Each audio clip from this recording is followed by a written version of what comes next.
Hey, it's Austin James. Yes, I'm living with diabetes, but it doesn't have to define me. Thanks to the Freestyle Libre 3 Plus sensor, I get real-time glucose readings throughout the day. The Freestyle Libre 3 Plus sensor is small and easy to wear, giving me the freedom to focus on my life as a parent and a musician. Now this is progress. You can get a free sensor at freestylelibre.us. Offer available for people who qualify. Visit myfreestyle.us to see all terms and conditions. Certain exclusions apply. Data on file. Abbott Diabetes Care. For prescription only. Safety info found at freestylelibre.us.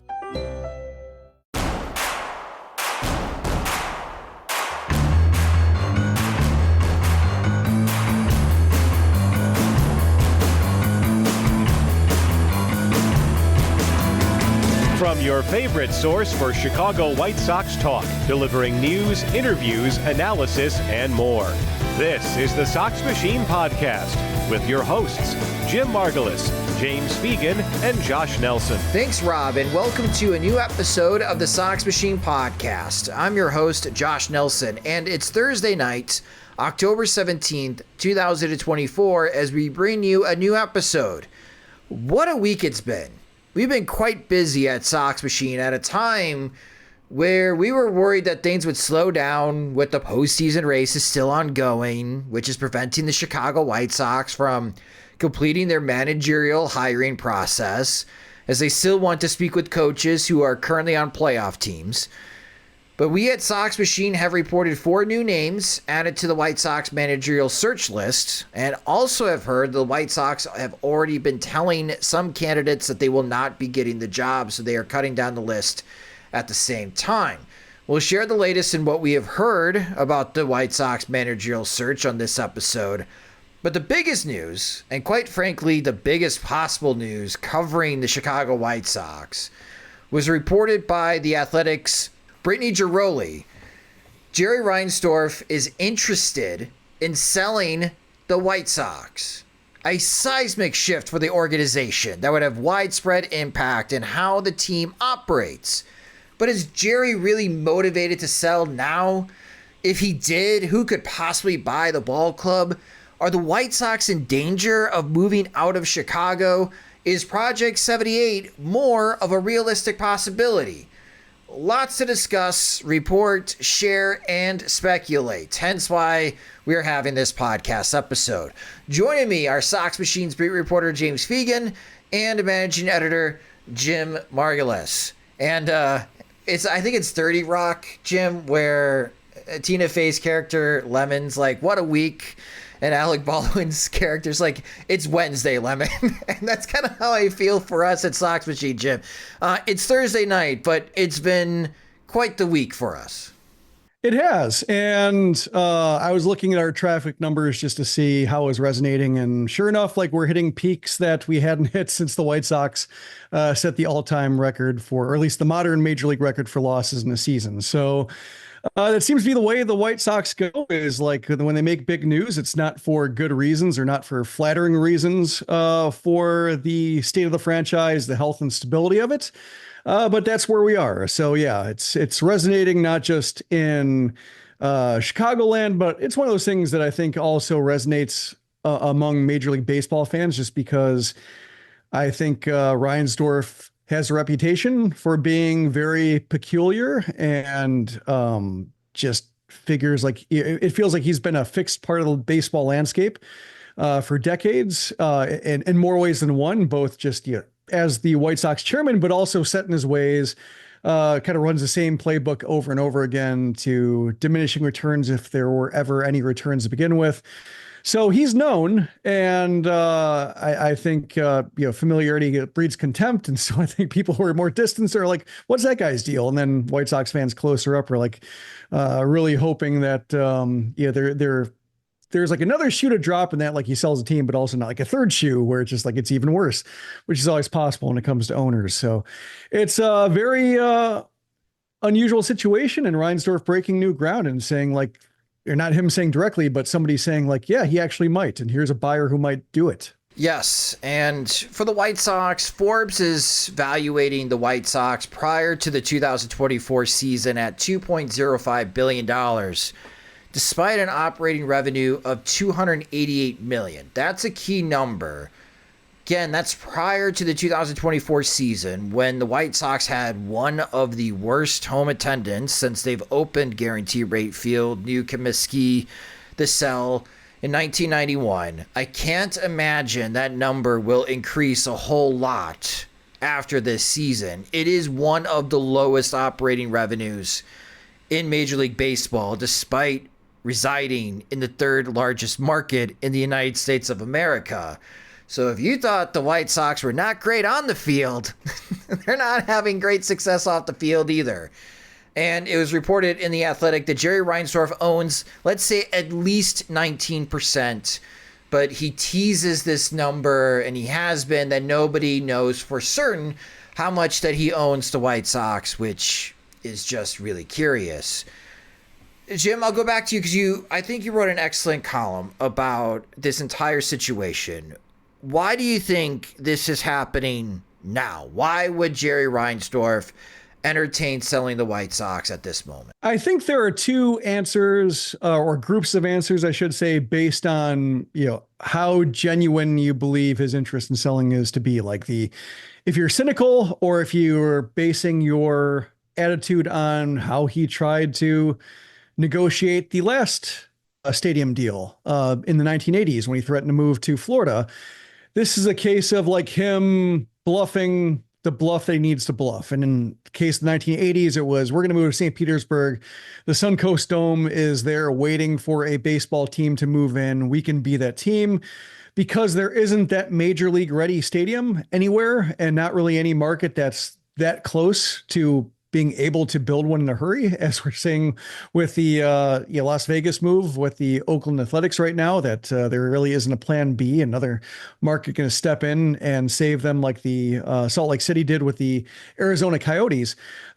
His next move is to be, well, I'm not going to move the team. I would never do such a thing, but maybe the next owner might. And so if he does dangle Dave Stewart's group, a group that had been trying to, or he had been involved in trying to lure an expansion team, or at least create, make a path for an expansion team in Nashville, then that, just further stokes the White Sox and Nashville connection. So there's that.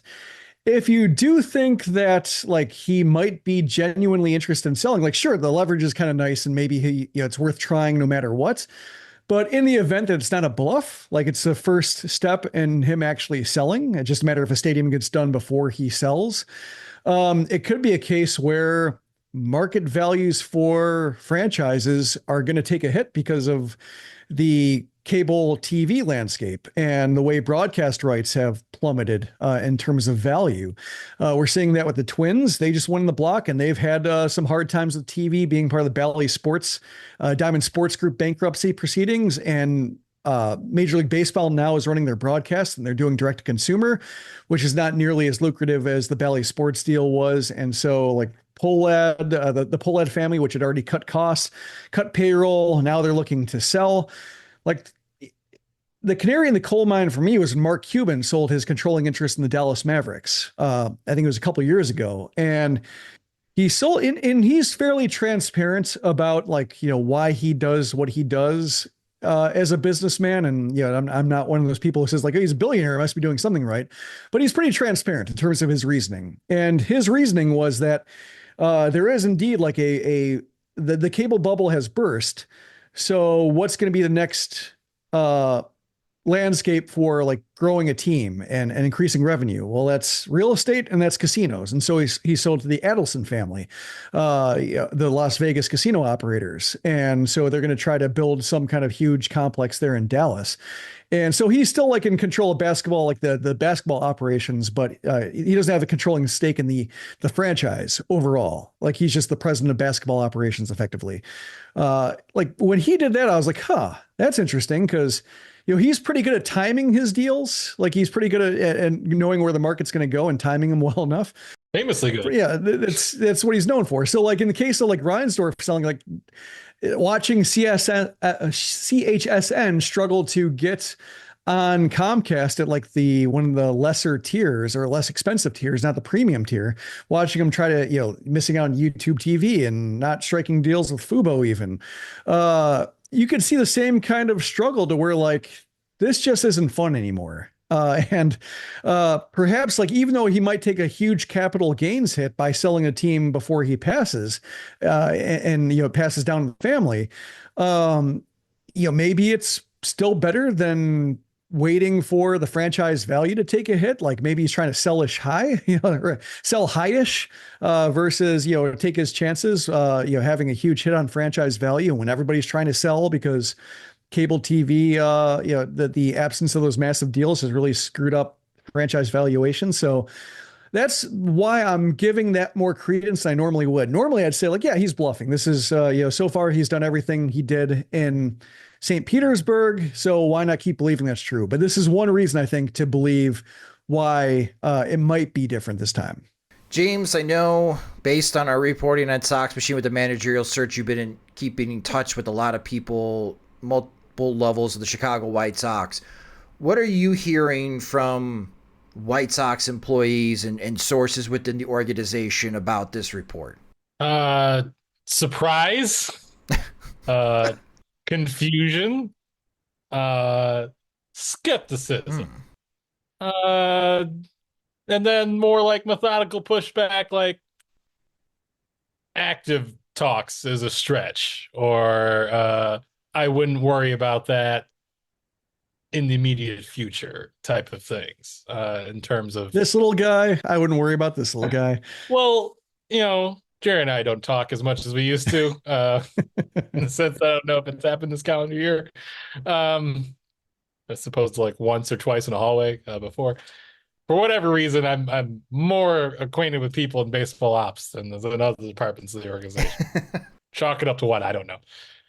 And so I think the logical question is this going to have an effect on what you guys are trying to do? Talking so much about funding foundational changes in the organization. And so I feel like the day after was a lot more like, yeah, the house isn't actually burning down around us. Like this is still, this is some, mechanisms going on, and people are expecting this is kind of to be a leverage play for the stadium, or just kind of that situation shaking out as maybe finding alternatives, as the current bid to get public funding for stadium looks really bad, or at least fraught. And this is kind of accumulating other options, but not expecting this, like everything we're, pencils down, everything's frozen, we're selling a team, and, forget about that international academy, we're getting out of town type of thing. Now that the dust has settled a little bit, there's a lot more pushing back, like, yeah, okay, maybe he's having conversations, but I don't feel like, it doesn't seem like there's massive changes at foot like that. And I think there is a little bit of like suspicion that like it wasn't as active or as imminent as maybe just language of like exploring talks, having active talks makes it sound. Not that I can, diminish or question the reporting involved, but just a bit of like everyone was like, what the hell, on the day of, and a bit more like, okay, it's going on above us, but it's not necessarily as big an eruption to obviously what people are dealing with, was just hiring a manager, and a lot of recommendations and interviewing going on with that, and so forth. So it's business as usual for those White Sox employees. Yeah, like after the huge like cruise missile went across the bow, everyone's back to like, all right, mopping the deck and whistling on the boat. What a great analogy. So who could be possibly talking to Jerry Reinsdorf? Well, from the original Athletic report, Dave Stewart, as Jim already mentioned, leading a coalition of investors that he calls Smoke 34. He's no longer involved with Music City Baseball, which was the initial group to drive the expansion efforts in Nashville. Dave Dombrowski was part of that group, wasn't he, Jim, before taking the Phillies job? Yep. So they've been around for a while. He's no longer involved with them. He might be, at this moment, same time, leading another competitive effort against Music City Baseball to bring an expansion team in Nashville. It's a very confusing strategy that Dave Stewart is pushing, but he was initially reported from The Athletic speaking to Jerry Reinsdorf about possibly buying the Chicago White Sox. Thursday morning at Sox Machine, we heard that Justin Ishbia, the managing partner of Shore Capital Partners based in Chicago, could be involved in talks of purchasing the White Sox. Now, Ishbia is co-owner, along with his brother Matt, of the Phoenix Suns, and a part owner of the Nashville MLS club, where he serves as their alternate governor. Ishbia went to Michigan State. He received his law degree from Vanderbilt. According to Forbes, Ishbia is worth $5.4 billion. Another name rumored to be a possibility from John Greenberg of The Athletic is Andrew Berlin. Now, Berlin is a longtime Chicago businessman. He runs Berlin Packaging. His family's been in the packaging business for a long time. At one time, he was a minority owner of the Chicago White Sox from 2007 to 2014, but he sold his shares in 2014 and bought into as a minority owner of the Chicago Cubs. Great timing in 2015. Berlin also owns and is the current owner of the South Bend Cubs, which is the High A affiliate of the Chicago Cubs. We heard Ishbia, Greenberg heard Ishbia, but also mentioned Berlin. That's what we know right now. Could these two guys be part of Dave Stewart's coalition? Maybe. I don't think Dave Stewart made that much money pitching for Oakland, dominating in the late 80s, early 90s to be able to buy a Major League Baseball team. So I'm kind of interested in what his efforts are. But the whole ploy, Jim, and this is where obviously in the Sox Machine comments and even on social media, Jerry is threatening Illinois legislators that, well, if you don't give me what I want for Project 78, I'm going to sell the team to somebody else and they can move them. We might be the only White Sox, maybe Chicago sports media group that is qualified to have this conversation if the White Sox are debating between staying in Chicago or moving to Nashville, since James and I live in Chicago and Jim lives in Nashville. You mentioned it many times, Jim. Nashville just doesn't seem like a real possibility right now. What if they even landed expansion team? If Major League Baseball gave them expansion team right now, how long would it take for the Nashville Stars to launch? 5 years? 10 years? Yeah, it seemed like 2030 might have been like a target date for the expansion group. I think before the winter meetings, I saw that date because they're using it as a platform to see who was interested and what Rob Manfred might say about what expansion would bring. So they had people around, just stumping for the idea of it. But really, there are ideas of where a stadium could go, but there isn't any kind of funding. There isn't any kind of state package right now. They're still dealing with the Tennessee Titans new stadium, which was the record-setting public subsidy for. Have they broke ground on that? Yes. Yep. It's going right up alongside it. Nissan Stadium. Drive by it weekly. They're making progress on it.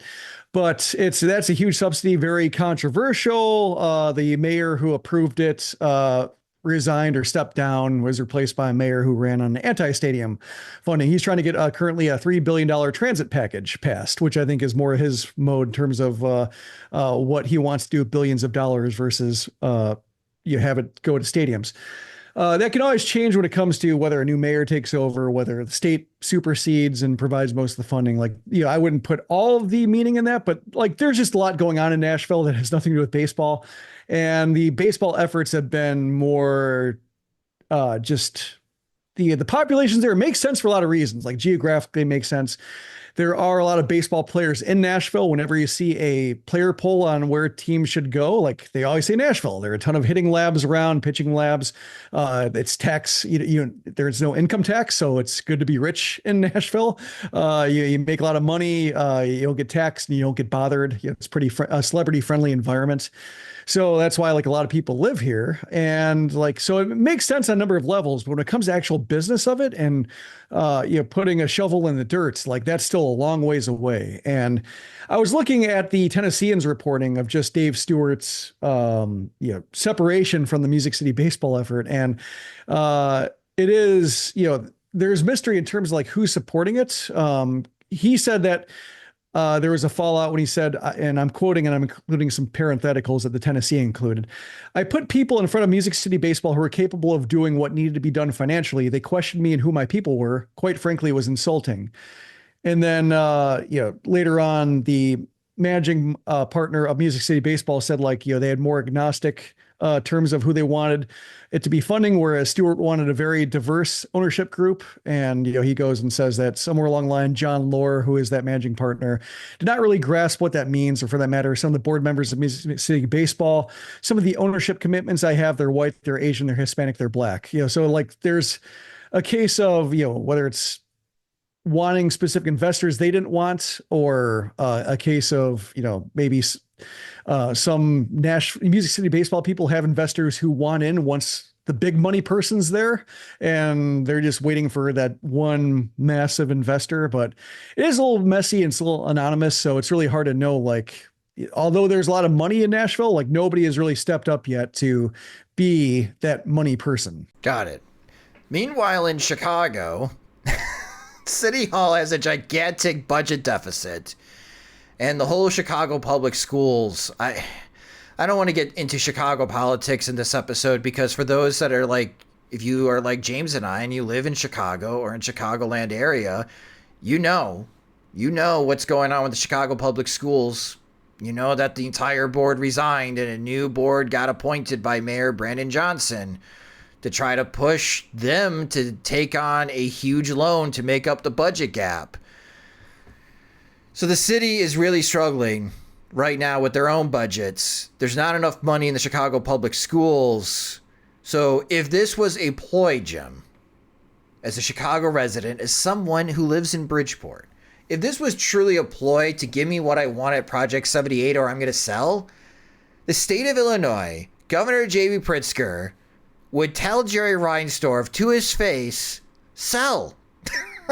Like, I can't give you any money. I just told Brandon Johnson I'm not giving him money for his budget deficit with the Chicago public school system. Like, he's going to have to figure that issue out. Like, how am I going to give you money to make Project 78 happen?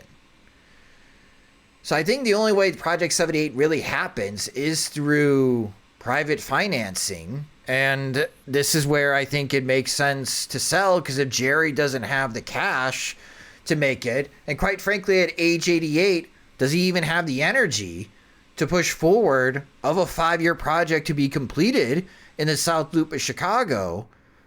I think this is where it also makes sense as far as timing to sell the team to someone, maybe to Dave Stewart's group, to Ishbia, or even Berlin, or maybe somebody else.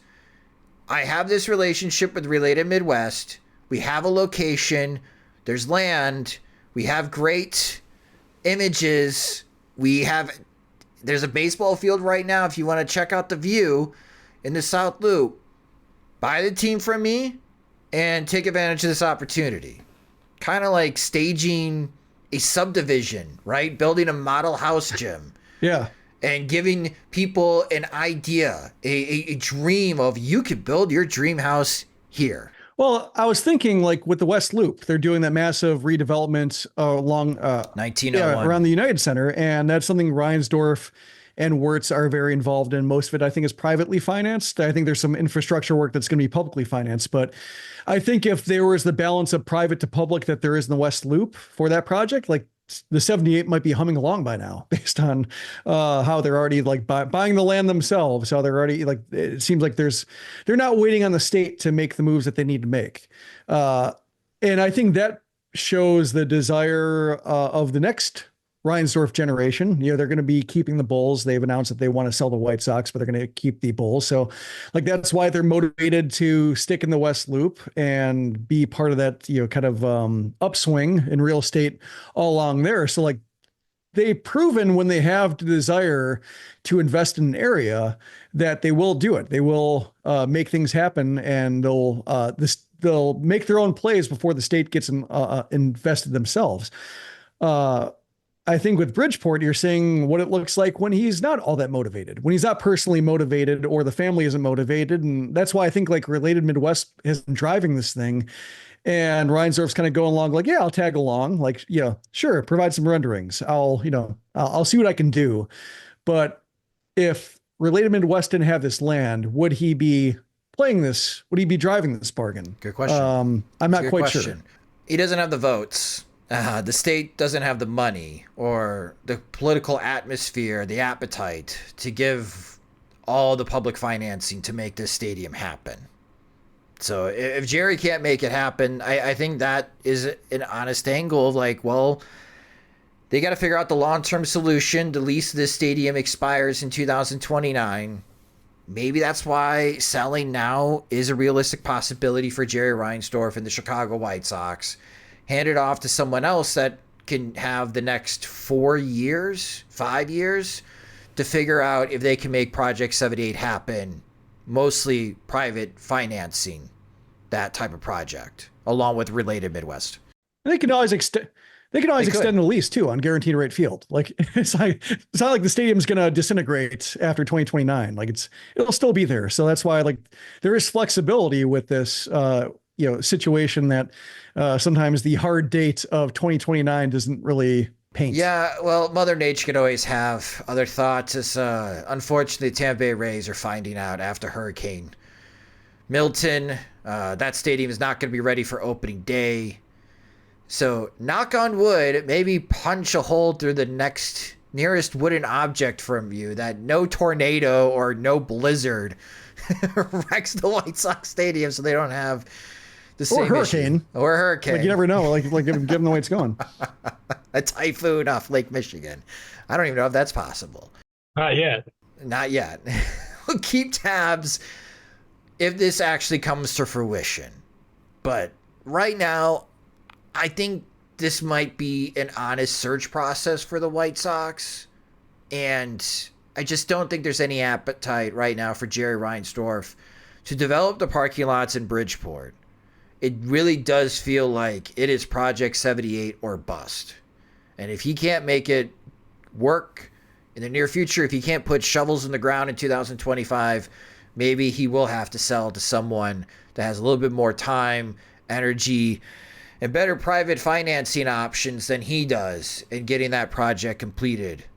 But I'm not very confident in the White Sox staying in Bridgeport. I'm still confident they stay in Chicago. So if you are worried that the White Sox will leave Chicago, I would not be that concerned.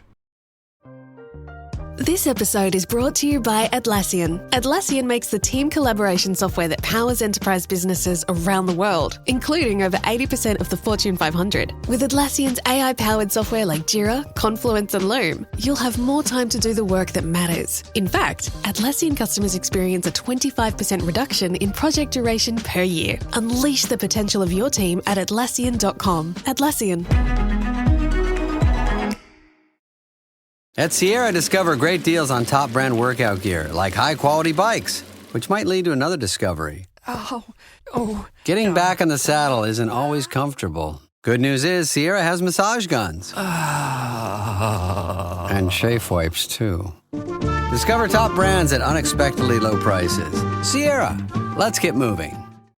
While we try to figure out who could possibly own the Chicago White Sox in the near future, closer to happening is finding out who the next White Sox manager is going to be.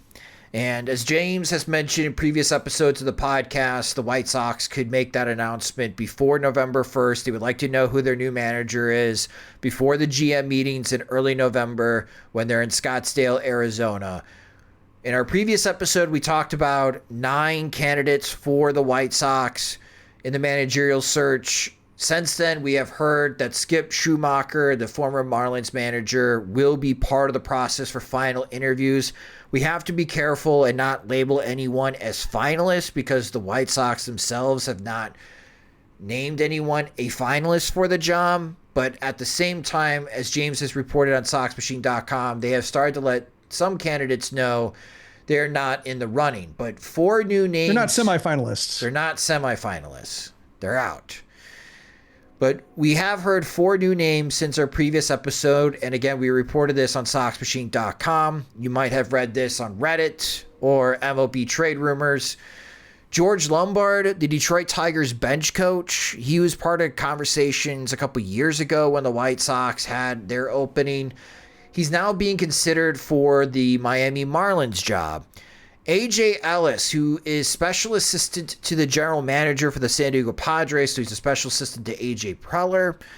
Danny Lehman, the current Los Angeles Dodgers bench coach, and Donnie Ecker, one of the Rangers bench coaches and offensive coordinator, which is a rare title for a baseball team. James, you got a chance to speak with some people within the White Sox about this process. What should White Sox fans know about the 4 names that we are reporting that are now part of the search? So Ecker, he scripts the first 15 plays of the game, like most offensive coordinators do, and then he kind of freewheels it from there. He was, I believe, he was with the Reds, but he was a hitting coach with the Giants for 2020 and 2021, which gives him both overlap with Ethan Gatz and Brian Bannister. So he's familiar with them, but I understand that their recommendation, maybe even a little push towards Ecker to put his name in, came his way from them. It sounds like he had a good interview, and that's kind of kept him in the mix. Maybe wasn't necessarily like the name everyone was expecting beforehand, but obviously offensive minded. He's kind of so good at a hitting coach that's given him like kind of a larger role where he's a bench coach, but still want to give him,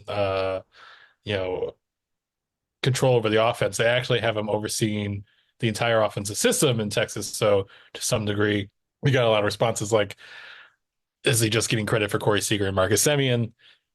Theoretically, you could kind of put in Wyatt Langford or Evan Carter and the kind of development, the way they were able to pop up, each of the last 2 years as part of his work there. So if you're looking at the White Sox and being, who's the Brian Bannister for hitting, this is kind of who Brian Bannister literally came up with, even if obviously managing isn't kind of a similar role for that. Be a lot more hands-on and a lot less direct hands-on for offense. Where were we? Danny Lehman, Dodgers bench coach the last 2 years, had a role of, what was it? Communications and game planning, which I think I joked in the post is kind of like if someone put you into task, like, what does a manager do? Like on short notice, that might be 2 things you kind of reel off, but it was promoted to bench coach of the 2023 season. He, don't know if I could say like he's here because of Giannis, but obviously knows Paul Giannis, the player development director as well. They're both Rice products, and they both stayed close to the program afterwards. So obviously Dodgers bench coach is pretty big qualifier as well, but it also has connection to the current front office. Who are the other 2 guys? George Lombard and AJ Ellis. George Lombard obviously worked for the Dodgers for, I want to say 5 years as first base coach, and has basically came on to be AJ Hinch's bench coach for the Tigers when Hinch got that job. That fateful winter where so many coaching moves are being made, some good, some bad, who can say, history will judge. But Lombard went to the Tigers, and because the way Hinch operates, that means Lombard has not been quoted on the record in a story for 4 years because Hinch does not make his coaches available to media. But there's been kind of Cody Stevenhagen wrote a pretty good thing in The Athletic. I think that's what that outlet is called, a couple of years back, about Lombard's role and how it was very intensive in kind of signs and base running and outfield defense, on top of being the bench coach, and that Hinch being famously strategic and detail oriented, that Lombard kind of has to keep step with him. And a lot of guys saying like, oh man, he's the next manager. It seems like there's already a report that he was interviewing with the Marlins. I don't want to say he's on the Pedro Grifol level, but I feel like he's in danger of a little bit of being this guy that everyone said is really qualified and really should get the next job, but has been going through interviews like a couple of years now. I think it's kind of a weird way where that becomes a way to discredit someone. Like, obviously he's well thought of if he keeps getting considered, but certainly not the first org to look at George Lombard and say like, let's give him an interview. Let's see if he's could be our next manager. He has at least gotten to this not eliminated status, whatever it means in terms of finalists or semifinalists. Still alive is the term that I got for everyone involved. And then we already had Schumacher kind of known. Yeah. Josh, there's been so many names. I'm literally like drowning in here. Who's those 4? I think are the most important that we reported this week that are in the running. As far as our previous list in our previous episode, Grady Sizemore, the interim manager. Again, the White Sox want to wait until after the championship series, where you have that time off between the championship series and the World Series, to talk to some other coaches of the team still involved, like Clayton McCullough, who's the current Dodgers first base coach. AJ Ellis. AJ Ellis. The Padres special assistant. Yes. Even though being associated with the Dodgers, he finished his career in San Diego actually in 2018, I want to say, and basically never left, and has been there for 6 years. So he's done a lot of roving player development work. But it was just, he was Clayton Kershaw's like personal catcher. He was renowned for his game calling, on field knowledge, instincts. So viewed as someone who can communicate. Hasn't been in like a direct coaching role, so to speak, the way like so many others candidates were. But not a huge stretch from like the other candidates, I would feel, in terms of qualifications. I wouldn't say so much the White Sox want to wait till the LCS. They just want to. There's 2 guys on the Dodgers staff they want to interview, and there hasn't really been a big break in their schedule. Though the way Mookie Betts is looking, maybe there'll be one pretty soon. And I think after that, the LCS, that'll give them an opportunity to really do formal interviews, given the time off that usually in the World Series. I think they want to have this done sooner than later.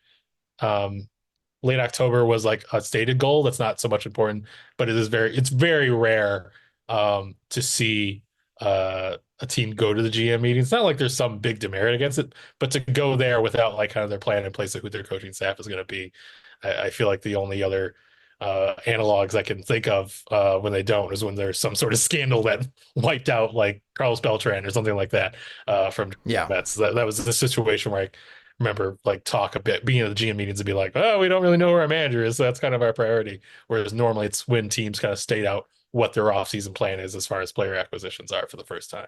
Jim, out of the names that we've added, now this is people have asked how many chairs are at this table. It's a buffet line, but it's a buffet line that's getting shorter. We just don't have what that final list is of the final interviews for the Chicago White Sox yet. But Lombard, Ellis, Lehman, Ecker, do any of these guys interest you, move the needle as someone that you would be encouraged if the White Sox hired as their next manager? The first thought is that like if Lehman and McCullough show up for like formal interviews, are they in the same flight? Is one in the waiting room while another's in the office, and like an audition type thing where somebody comes out with a big smile on their face and the person waiting in the chair is like, oh no, do I even bother doing this? It's interesting when you have 2 multiple members of the same staff interviewing for the same job. What strikes me about like the kind of candidates they're canvassing basically, and what we've seen, what we've heard, other names we could infer, is that there is a margin for error with this hire, I think, where they can take a chance in an unusual profile, and if it doesn't work out, the White Sox are going to be terrible anyway. So I think there's a lack of pressure here to getting this hire exactly right. Say like that, there was a lot of pressure the last 2 times, going from Rick Renteria to Tony La Russa. Like that hire had to be good. And we've all debated that. Then going from Tony La Russa to Pedro Grifol, like that was an important one because like it was the last embers of the contention window. And while maybe no manager would have been able to help, Grifol was certainly the wrong guy for that. So I think those are 2 cases where managers really made a difference and shortened or shrank the operating area that they had to like get things right or get things wrong. I think in this case, given how far away they are from contention, like a Donnie Ecker like profile where it's like, we really, we think highly of what this guy has to offer hitters and a hitting program for an entire organization, and manager might be the only way we can hire him. Our position player side is so woeful that we need every possible edge to get it right as quickly as possible. Do they take a swing at him? Like, it's a case where maybe under most circumstances, I'd say, I'm not sure about hiring, that might be a little bit gimmicky for a manager that's more of like a straightforward role. And like, it has to, if he has no experience talking to the media. I think that's one of the advantages of somebody with managerial experience, whether it's with a major league team or a minor league team, is talking for your team and then making decisions for players, playing time decisions, like making tough decisions, having difficult conversations. Like that's not so much a role for like after bench coaches might have to do that. But when you get to more niche coaching roles, that might be a case where those interpersonal skills have to be developed. And so like that, under most cases, I might say like, I'm not sure about hiring like a, offensive coordinator or some kind of, role that's, a little bit, murky, for the manager job, overseeing an entire staff. But with this case, like they do have the ability to, if it goes poorly, like can be one and done, especially if somebody else is owning the White Sox after this is all said and done. Like perhaps, the next White Sox owner won't be as, obsessed about or fixated on not paying two managers at the same time, but they can, play with the roles a little bit, see what coaches they want to bring along. Because I do think like the most important part of this process for Getz is getting somebody in the chair who can tell them everything that they don't have. And I think that's why, when you look at their hiring from the Rangers, from the Dodgers, like that makes a lot of sense to look at those two organizations. The Mets, should they go with Beltran, another one, Yankees, et cetera. Like they can all say like, wow, we had this with the Yankees. We had this with the Dodgers. You didn't have this. This person helped me a lot in this organization. You should try to hire him. Like that, that's kind of what they should be thinking about. So I think like, that's why I'm not too, I'm not as concerned about what a manager has done this time around. If he can get the right ideas and some more right people into the organization, like there's more room to stumble, especially since like this, there might be a lot of turnover in the clubhouse, a lot of players who are not yet set in the clubhouse to where like he doesn't necessarily have to get things right away before they start like side eyeing him and writing him off as a clown. Like he can screw up a little bit and still find his footing. Whereas like Griffel absolutely could not. La Russa could because he was Tony La Russa, but obviously there were diminishing returns to that as well. Sox Machine cannot confirm yet that Connor McCullough and Danny Lehman are pushing two sides of a handcar from Los Angeles to Chicago with possibly a stop in Albuquerque. But we're reaching out to sources to see if that's the case. Yeah, because if Donnie Eckert doesn't get the managerial gig for the Chicago White Sox, could he be the Brian Bannister role for the White Sox that we've talked about that they should get for like a director of hitting? Because there's such a need to have a better development plan for the hitters. I guess why do you leave the Rangers when you're essentially already doing that for anything other than a very big promotion? I guess. I mean, it sounds like Will Venable is the heir apparent, though. Like when Bruce Bochy is done managing again, reports out of Arlington is that's where Venable would take over, much like Joe Espada with Houston Astros when Dusty Baker finally left. Espada got the managerial job. I just feel like whereas the manager job might not be coming there, I don't know if there's a reason for him to leave the Rangers for the White Sox unless it's for that same reason. I feel like it would be very if he's controlling major league and minor league, or at least overseeing hitting development in the Ranger system with like bench coach level salary. What can the White Sox do as far as director of hitting to lure him over? That's not what's a nudge up in power and control and freedom, or just profile beyond manager. And I don't know if Please Fix Our Hitting program now too does it. All right. Well, we'll see what the White Sox do. Again, we've added these names to the list, but they've also, they've been telling some candidates that they will not be a finalist for the managerial job. If we hear who the finalists are right now, the only one that we're pretty confident speaking to a lot of folks is former Marlins manager Skip Schumacher will be part of the final interviews for the Chicago White Sox. We'll see who else is part of those final interviews, and we should hear shortly who will be the next White Sox manager. I assume before, maybe, fingers crossed, James, Halloween? Before Halloween, we could maybe find out? How about October 26th? Sounds great. Sounds like someone is going to be out of the office. I wish you boys the best of luck. There it is. There it is. Well, that will do it for this episode of the Sox Machine podcast. Again, there's so much to talk about. There's been a lot that we've been reporting on Sox Machine of what has been transpiring this week for the White Sox, both on the ownership side and the managerial search side. If anything does change over the weekend, of course, we will be reporting that on SoxMachine.com, so visit the website daily. But thank you so much for listening to this episode of the Sox Machine podcast. If you just discovered the podcast, you can subscribe to the show wherever you listen to podcasts, such as Spotify and Apple Music. You can also listen and watch the show on our YouTube channel at youtube.com/SoxMachine. Follow us on social media. We're on all the platforms at Sox Machine. You can follow James at JR Fegan. You can follow me at SoxMachine_Josh. You can also help support Sox Machine by signing up to become a Patreon supporter at patreon.com/SoxMachine with monthly plans starting at $5. It gets you full access to all of our coverage of the Chicago White Sox and also ad-free versions of both the website and podcast.